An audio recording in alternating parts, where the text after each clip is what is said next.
about injuries? All right, Counsel, My legitimate question is, why are we here again? Why did the jury have to spend the last part of day 12 looking at these photographs again?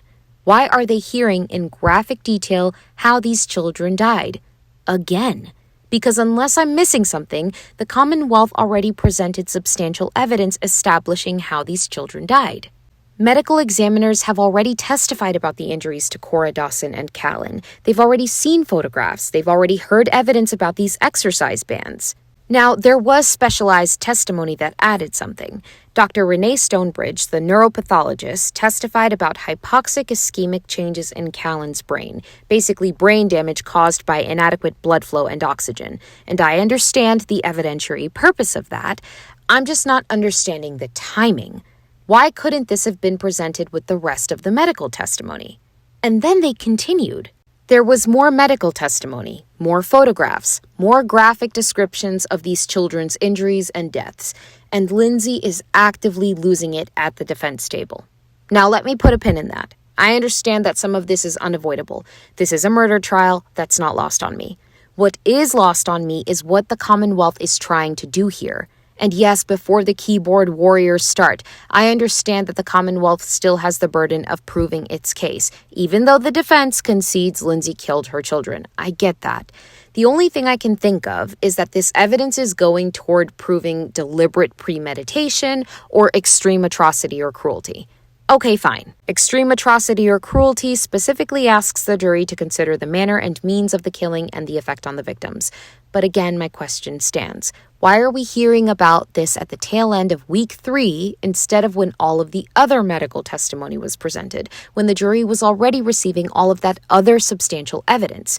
I mean, this isn't closing argument where you'd expect the Commonwealth to revisit evidence the jury has already heard and explain how it fits their theory of the case. It just feels like we're revisiting something this graphic, but what's not clear is what additional evidentiary purpose this is serving. And at one point, the Commonwealth didn't like an answer from its own medical examiner and wanted to impeach her with her prior testimony. Now, this much I do know. I know you're legally allowed to impeach your own witness under certain circumstances. That's not my point. My point is you called this medical examiner, you're eliciting incredibly detailed testimony, you get an answer you apparently weren't expecting, and now you want to impeach her? Like, what is happening?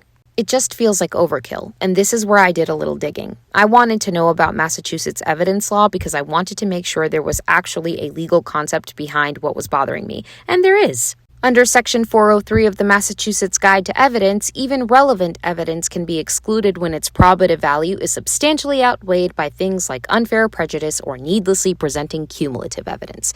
And cumulative evidence, for those who may not know, is basically evidence that substantially repeats what has already been presented instead of adding something meaningfully new. And that's really my question. At what point does this become needlessly cumulative? And I've seen people saying that Lindsay breaking down during this testimony was performative and could be considered jury manipulation. Okay, then I think it's fair to examine the other side of that equation too. What happens when you're repeatedly putting the most emotionally devastating evidence in the entire case in front of a jury? What's that called? I'm just a certified law nerd and a bona fide non-attorney. I've never claimed to be a law expert, so maybe one of the many experienced attorneys following and covering this case can explain what additional evidentiary value I'm missing here, because from where I'm sitting, the Commonwealth was doing way too much. And I wouldn't be surprised if the jury felt that way too. And if there wasn't any meaningful added value, then honestly, this just felt downright cruel.